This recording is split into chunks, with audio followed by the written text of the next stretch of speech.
So, Dr. Marshall, thank you so much for being here today. I appreciate your time, and I'm excited to get to know you better. So, thanks for being here, first of all. Thank you so much for having me. I'm really excited. All right. So, one thing that I like to do over here is allow people to define who they are rather than reading your bio off your website, which is an amazing bio. But how would you tell people who you are? Sure. So when I think about the work that I do, the first thing that comes to mind is I'm an educator. I'm an educator first, and I think that my skill set is complementary to the research work that I do. So when people ask me, what my balance between teaching and research is, I say that the lines are so blurred I can't say for sure. So I view teaching and research as complementary activities, not substitutes. And I really like the position that I have now where I can do both. And again, I think that being a scholar makes me a better educator. Being a better educator, or being an educator, helps me be a better scholar. So I really view these two things as complementary. Of course, we're not all what we do, but oftentimes my work is also my hobby. So the research that I do, the things that I'm interested in looking at, are things that I really enjoy pursuing. And one of the other things that I really like about my position is the intellectual freedom I have to do a lot of different things. So to explore a lot of different areas as well. Perfect. I really like the point that you made that what you love what you do, and therefore you're working within your passion, and that's something that a lot of students, and you do a lot of advising with students, um, come up to me and they're like, Dr. A, what is your secret to success? And it sounds like a cliche, but do what you love. Is that advice that you would give? Yeah, absolutely. I mean, I think that both of us having been through a PhD program, you can't do it if you don't want to do it. And so I think that even from the very start in my education, it's always been something that I've done what I've loved and I've done what I've liked. And that's how I think that I've ended up in the position that I am. And yeah, absolutely. It's funny. I've tried. Of course, I have other hobbies as well, but the things that I get excited about on the weekends are having time to look into an interesting research question that I've been trying to figure out, or getting to look at a data set for the first time and really explore what's in it after the variables and the data have been collected. And of course, there's also that aspect to teaching too. I tell this story every time I teach intermediate macroeconomics regularly. And every time I really feel like, okay, I've got this class exactly where I want it, something new comes up that I want to do. And there's something new that I want to incorporate into the course, or a new technique that I want to try, or a different method of engagement. So I think it's something that we're constantly evolving, constantly learning. And I think as educators, we're also lifelong learners. Yeah, and if you're passionate about it, you're always going to innovate. I always tell people I've never taught the same class twice because I'm always modifying something. And as soon as I'm never going to change anything else. I revamp the entire thing. So it's really rewarding to do what you love. And for people watching this that are thinking about PhD programs, there's a lot of advice out there. One of my favorite things to say is you truly have to believe that this is your only option. Like there's no outside option. This is what you want to do, so do it. PhDs are tough, and you have to be passionate about it. And you have to believe that this is your only option. That might be too high stakes for some people, but that's how I got through the PhD program. When did you decide that you wanted to do a PhD in economics? Yeah, so I had an interesting path to the PhD. So I did my undergraduate at Denison University in Ohio, so small liberal arts school, very similar to where I am now. Uh, and I was an economics major with a mathematics concentration. And throughout my time there, I wasn't entirely sure what I wanted to do. I always thought graduate school would be in the mix for things that I would do right after college. But originally, after my sophomore year, I started studying for the LSAT, and I quickly realized that is not what I wanted to do. And so I started talking to my advisor about different opportunities and graduate programs in economics. And so, as most people do, I thought about all the different opportunities. So, I started by thinking about a master's program or a PhD program and talked about the different options about what you can do with either. And I'll never forget this, but when I was sitting in my advisor's office, he said, I just have to tell you, like, I have the best job in the world. And I'll never forget that. And he was completely 100% right. And, you know, when I thought about what's the path to getting there, like you said, the only option is a PhD. And so that's really, I think, what helped me turn the corner and figure out that's what I wanted to do. So I actually went into the PhD program right after I graduated from undergrad. I had a summer's worth of break and jumped right in.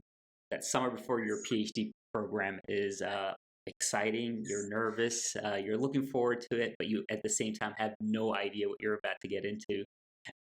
So tell me, so you went to the University of Kentucky. If anybody watches this series, then they know we're fans of the University of Kentucky's Econ PhD program. What was your experience? What year were you enrolled?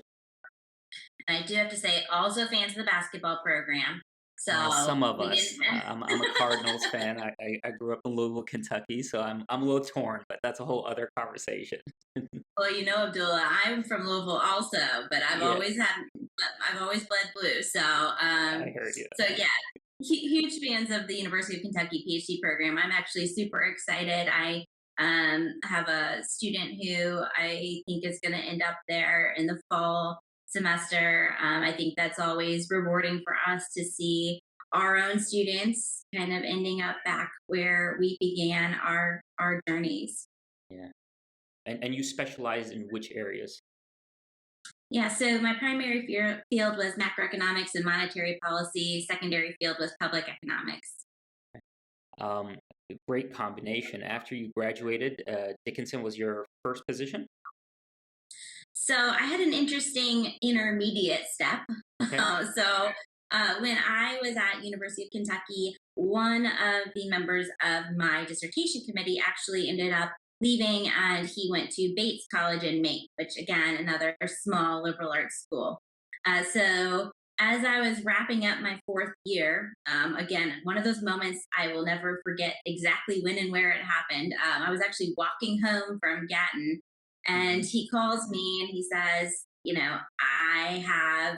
there's a visiting position available here. Do you want to come up to Maine, teach for a year here, finish up your dissertation, and then start your career? And I remember I walked and walked and walked all around the campus, Hmm. and continued to talk with him and think about the options. And so I did end up in my fifth year of graduate school taking a visiting position at Bates College, packed up everything, went up to Maine, had a fantastic experience up there. Wonderful students, wonderful faculty. They treated me so well. And I really think that's what helped jumpstart my career. So having that additional teaching experience was so powerful, and such a wonderful thing to talk about on the job market, that I really think it helped me and get where I am today. So I spent a year there, worked full time in their department, and finished up my dissertation. And in that spring semester, early on in the job market, actually accepted a position at Dickinson. Nice. That is a very non-traditional experience compared to the people that have been on this show. I don't know many people that have done the visiting position as their job market year. That's a lot of work during your job market year. I remember my job market year was just a lot of stress. Was having the visiting position a distractor from the stress of the job market, or did it add to it? It was such a unique opportunity. So, I still had to go when he called and said, do you want to think about this? I said, of course. But you still had to go through the whole application process and Hmm. did a fly out there. And I had actually met some of the other faculty at some conferences in the past. So I knew I was going into a situation that was going to help me be successful. And I think that's why I felt really confident. about making that decision. Because you're right, it's a lot to take on as you're trying to wrap up a dissertation. But I also think, like I said at the very beginning, that teaching and research are really complementary. And I actually got to teach a class there called Macroeconomic Finance, which is directly related to the work that I was doing in my dissertation. And while, of course, they're not the same, I do think it was an easier transition to me teaching that class because of the research that I was doing. So it was definitely tough. But I had a lot of time to focus because I didn't know anyone where I was. Of course, I got to know people in the community, and it was a really wonderful place to be. But Maine in the winter, there's not a whole lot to do. So it was actually Yeah. perfect dissertation environment. Great, great. Well, that is very interesting. And Emily, I don't think I have said this enough to you. I always speak highly of you. I really admire your role in the economic education arena, your role as an educator, and just the way you amplify the work that other people do. And one thing that I want to do today is amplify some of the amazing research that you're doing. So if you, some of the audience over here are not economists. So how would you tell them about your research or the impact that you're doing in the research arena? Yeah. Thanks for the question. And I hope I'm going to take it in kind of like a big picture perspective, and Yes. then we can kind of go into specifics. So my dissertation, of course, was on macroeconomics and monetary policy, specifically studying how different housing market features impact macroeconomic volatility. So take that back for a second and just think about what's happening right now in the US housing market. How there is a huge demand, and we've got constrained supply both on the building side and on the selling side. All of those sorts of things, and how financing options come into play. Those were the things that I kind of studied in my dissertation. And then, of course, what impact do those things have on expansions and recessions? And so, this is such a unique time frame. I hope I can get back into some of the work that I was doing in my dissertation, because I think there's going to be a lot of things that we learn from what's going on right now in the housing market and in the economy in general. So that's kind of where my research started. My research was highly theoretical, which I usually describe to undergraduate students as using math but with no numbers. So that's kind of where I began my work as an economist. From there, of course, going straight into my first position here, I still did a lot of that work, continued that line of research, but at the same time realized that I needed to do more in order to make my work accessible to undergraduates. So the work that I did during my dissertation required a really heavy math background, and most undergraduates don't necessarily have that. Now, I will say I do have a paper co-authored with a student that is a theoretical macroeconomics paper, so it is Right. possible. I certainly don't want to discourage people from doing that, but that I also wanted to bring more students in to what I was doing. So from there, my work kind of transitioned, and I try to take advantage of the opportunities and the people and the expertise around me. And so I have a colleague and good friend here who is an environmental economist. And I kind of thought, okay, what are some ways that we can bring the work that we are doing together? So he and I started working on a paper looking at the relationship between natural disasters and household debt. And we actually brought on 2 students to that project and have been working on that now for a little over a year. So my path has transitioned a little bit. I would say I have several different working papers now. And again, they're kind of in whatever catches my interest. And so I think that's a really fun aspect of my job. But I will say that most of them have transitioned to being a little bit more empirical. And so working with data, analyzing data, I've found is something that students are really interested in. And it was a skill set that, as you mentioned at the beginning, that I acquired when I was at University of Kentucky, which has a very strong econometrics program. And so, I felt capable and felt like that my research could move in that direction. And do a lot better job of bringing more undergraduates into that process. So sort of got that line of research. And then another body of research that looks at how we can use economic concepts and economic and econometric methodologies to better understand how we educate undergraduate students. And so that's something that I've become really passionate about. It's something that I've also engaged undergraduates in that research, but that I think is something that helps me think very critically about everything that I'm doing in the classroom. And you are now heading the efforts at the Southern Economic Association for the economic education sessions. And for people that are interested in economic education, please look out for these sessions. Submit to these sessions in the future. How many sessions? 3 sessions usually per conference, is it? Usually it's three. This year we're going to be, I think, at five, Oh which wow. is fantastic. So Okay. we're actually going to have, I think, 3 sessions and 2 panels. So usually it's three, but we had a lot of strong interest and we had some really cool ideas for panels. And so the Southern Economic Association was extremely supportive of us bringing all of this to the conference. So we're really excited and lucky that we're able to do that. Great. It's a testament of your efforts and then also of the interest in our field of becoming better educators. So I'm glad to see these initiatives grow. I want to switch a little bit. You talked about your role at Dickinson. Tell us a little bit more about Dickinson. What type of school, student body numbers, rough idea?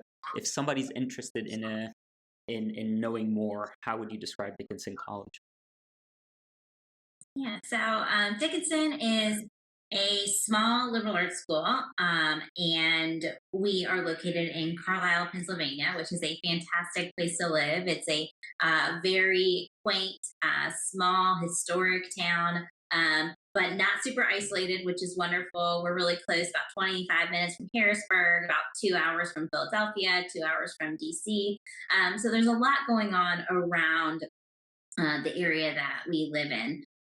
The student body, about 2,200 students. So the classes that I teach range from about 16 students to a maximum of 40. And I'll say 40 is very unusual at the college. We do teach it in our principles courses, but it's definitely not something that you see very often. So our students are absolutely fantastic. We get very strong students, very motivated students. I always tell people I have more requests for students wanting to do research with me than we can possibly handle. Wow. And that's a great problem to have. Yeah. So, very fortunate to be working with such fantastic students and such fantastic colleagues. So, we have a very diverse in terms of ways of thinking about economics faculty in our department, which I think is great for our students. Brings in a lot of different kinds of perspectives. Uh, Dickinson in general is also known for our sustainability programs and for our global education. So both those things are super strong programs that we have, and really there are a lot of exciting things, initiatives going on at the college around those two issues. And what is a typical teaching load at Dickinson? Yeah, so it kind of depends on what your service responsibilities are, among other things. But in general, most people teach 5 course load. So some combination of 2 courses in one semester, 3 courses in another. Okay, that's a pretty nice teaching load for a liberal arts college. So definitely manageable and gives you opportunities to do research and provide or work with the community as well. Well, one thing that I'm really interested in learning more about at Dickinson College is your efforts towards developing the applied economics and data analytics programs. Can you take us through that journey? How did it start? When did the light bulb go off? Like, we need this, and what were your action items afterwards? How economics as a discipline has transitioned to being more empirical over the last 30 years or so. And so that was a trend that we were aware of from another paper that we had been working on. But then we started digging into what do undergraduate curriculums look like in the United States, and how can we make our program more consistent with those and more consistent with what's happening in the discipline. And then, of course, there's also the employer opportunities. Employers are looking for students who can analyze and critically think about and communicate ideas around data. And so all of these things kind of came together for us, and saying that this major, Econometrics and Quantitative Economics is the CIP code title, would be something that would be really great to have at Dickinson. It would be really fantastic for our students to have the opportunity to do. Now, I will say that we have, like I said before, a very diverse set of faculty. And so, one unique part of our economics curriculum at Dickinson is this course called Contending Economic Perspectives. And it's a core part of our major. And it's part of why we did not want to remove that class in place of econometrics in our traditional major. We felt like we would be losing a lot of opportunities for our students to gain additional perspectives. So that's originally why we hadn't decided to move forward with econometrics being incorporated in that way into our curriculum. So we decided the best way was to keep both. And so now we have two tracks in our department, a traditional economics track and a quantitative economics track. And it's something that is still continuing to evolve, but something that we're really proud of. The major's been very successful. So again, we had our first graduates. We actually passed the major in the spring of 2018. So a couple months after we started the whole process, which, as you know, in academia is very fast. That is very fast. It was so important and so timely and so relevant that we really felt the need to push it through quickly. And actually, some students that already completed the requirements, because many of our students are double math majors, among other things. And so we actually had 3 graduates in the spring of 2018 without even having the major before that. So I think that's just a testament to how much students were interested in this kind of material, and we were just really picking up that excess demand. So we had we've had 2 more classes go through. This year, our graduates are almost split equally between the 2 majors. So half economics, half quantitative economics. Wow, that's a great story. I applaud you for taking on this initiative and then doing it so quickly to make sure that your students get the benefit of it. And you recently introduced a data analytics program as well at Dickinson. So exactly 3 years in between the 2, but which is so interesting and so exciting. So the whole process around the data analytics major and what we're calling the Greater Data Science Initiative at Dickinson College also kind of has a little bit of a backstory. So Dickinson, 2 years ago now, launched what they call the Revolutionary Challenge. And it was sort of this co-innovation model where alumni, faculty, internal and external members of the Dickinson community could propose innovative ideas. And it was basically an ideas competition. And so I was fortunate enough to be asked to be part of a summer study group to think about if data analytics and data science in general is something that we would want at Dickinson College. So there were a group of 13 faculty members from across all divisions, all departments in the college, and we, for a week over the summer, summer 2019, I believe, we sat down and just thought about what a data analytics curriculum would look like at Dickinson, and whether or not this is something that would benefit our students. And I do have to say that was one of the most rewarding experiences I've had as a faculty member. I mean, just the enthusiasm and the excitement and the passion around this idea, and the level of agreement, which again, amongst faculty is challenging to get. Yeah. So many different ideas in so many different places, and everyone was sort of on the same page. This is something that we needed to do. But this was the way that the world was evolving, and our students, in order to be engaged, active global citizens, had to understand data. And so we proposed this idea. A professor in the mathematics department, Professor Dave Richardson, and I co-led this initiative and proposed it as part of the Revolutionary Challenge. So in the fall of 2019, it was named a finalist. And then we continued over the next year and, of course, slowed down a little bit due to the pandemic to really flesh out this idea, to make it a robust proposal, to have the full major, as well as some other aspects of how to incorporate data science at Dickinson to be part of that. And we, in the fall 2020, competed in the finalist competition and were named a priority by the college and the board of trustees and the president's panel on innovation. So that was in the fall 2020. And that was all sort of, it was a great momentum gaining opportunity for us. We got to engage with so many alumni working in the field. But then I realized, okay, but we still don't have a major.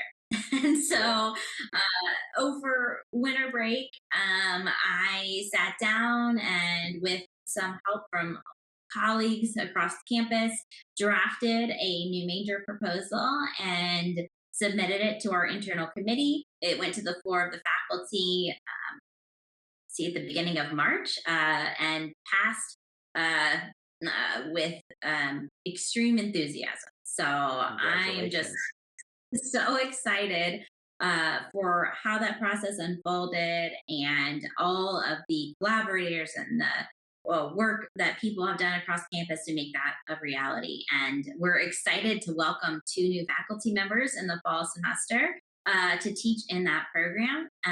I'm thrilled to have them. They're going to be fantastic additions to the college and ready to get this major up and running. So a lot of exciting things happening at Dickinson College, and your involvement.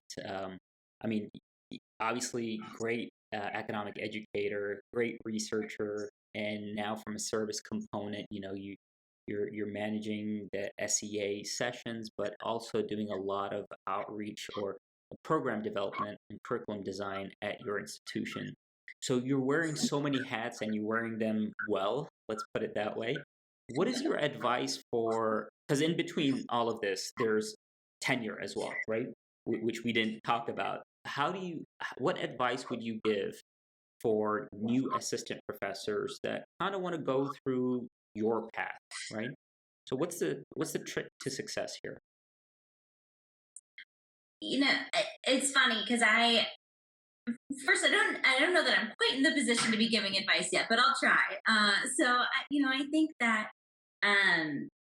for me, everyone says you need to say no to things. You need to learn how to say no. And that's true. But you also need to know how to say yes, and to say yes to the right opportunities. So for me, this all started for me when I was asked to take over as the Quantitative Reasoning Center director, faculty director. I think it was 3 or 4 years ago. And I was a junior faculty member. I didn't have, any service experience. I didn't have any administrative experience. But it was such a cool opportunity. I said yes. And that's why I was asked to be on the summer study group for the data science initiative. So without that opportunity, I would not have been as involved in a lot of these initiatives. So I think that, and I think my advisors and my mentors would tell me that I do need to do a better job of saying no to certain things. But I also want to caution people to saying no to too much, because there are really great opportunities out there, and saying yes will get you where you want to be if you say yes to the right opportunities. I really like that advice, because we always hear the say no as often as possible. But there's an opportunity cost of saying no. You give up on experiences, and my advice to students, faculty members, PhD students is you are a sum of your experiences. So if you're closing off those experiences, then you're closing off opportunities for new things. So I like that know when to say yes advice. And just to go back to a statement you said, I think you are in a perfect position to give advice. So people need to hear from you. You've done a great job. You are doing a great job. And I think we get to the point right after tenure, where it's like, okay, now it's time to build the next group of economists, and you're in perfect position to do that. So thank you. There's one question that I have, and I would love your help with it. For students that are interested in economics, but they don't know what to do with it. Um, that's a lot of my population at Northern Kentucky University. A lot of students are interested in the concept of economics, but really don't know what careers are available. What is your advice for mentors or advisors on how to tackle that problem? Yeah, this is something that I've also struggled with, and try to help students find their path. What I will say is that, a major in economics closes no doors, that all doors are open to you. So we have had students, go on to do government work, nonprofit work, private sector work, go into finance, go to graduate school. But we've also had students go into occupations or experiences or volunteer opportunities that have nothing directly related to an economics major. Now, of course, Abdul, as you know, economics is everywhere, right? Yes, So exactly. you can't get away from it. And I don't mean to say that, but I mean that they go into occupations that people may not directly see the connection to. Hmm. So I always encourage students to if economics is interesting to you, if you enjoy learning about it, take classes. Take classes. Major. Don't major. Yeah. Uh, you know, uh, do what's interesting to you. So again, an economics major, I think, closes no doors. There are opportunities to do absolutely anything post graduation, and that's actually a tough position to be in. Sometimes it's easier when you have fewer options to figure out what it is that you want to do. But it's also one of the wonderful things I think about majoring in economics. The other thing I'll say is that I tell my students this all the time, and I think this is a really hard thing for undergraduates in our current education environment to get past. But a major is not everything, and so take classes that interest you, build your resume that way, build your knowledge base, and bring your experiences into the classroom. It doesn't necessarily have to be an economics major. It doesn't have to be a minor, because minors require you taking specific classes that are designed to meet a pedagogical goal. But there may be other things that interest you. So don't be constrained by those two metrics that are really, external. Try to do what interests you. I love that because it brings us all the way back to the beginning of this conversation, and that is to find your passion and align everything that you do around your passion. And yeah, we put way too much effort on what the major is, what the job is when you graduate, and the landscape of the labor market is ever changing. So by the time you graduate, the job that you were looking for might look very different. So, something from the entrepreneurship world that I've been really interested in lately is this idea of focus on the problem, fall in love with the problem. So, if there's a problem in the world, fall in love with it because you'll always seek the answers to fix that problem. And it's not job specific, it is topic specific. So, Dr. Marshall, thank you so much for joining me on Coffee with Dr. A. I look forward to seeing how the community of economic educators engage with your different views. As I said, other educators have not had your experience, and we all benefit from hearing about your experience. So, thank you for being here today. Thank you so much for having me.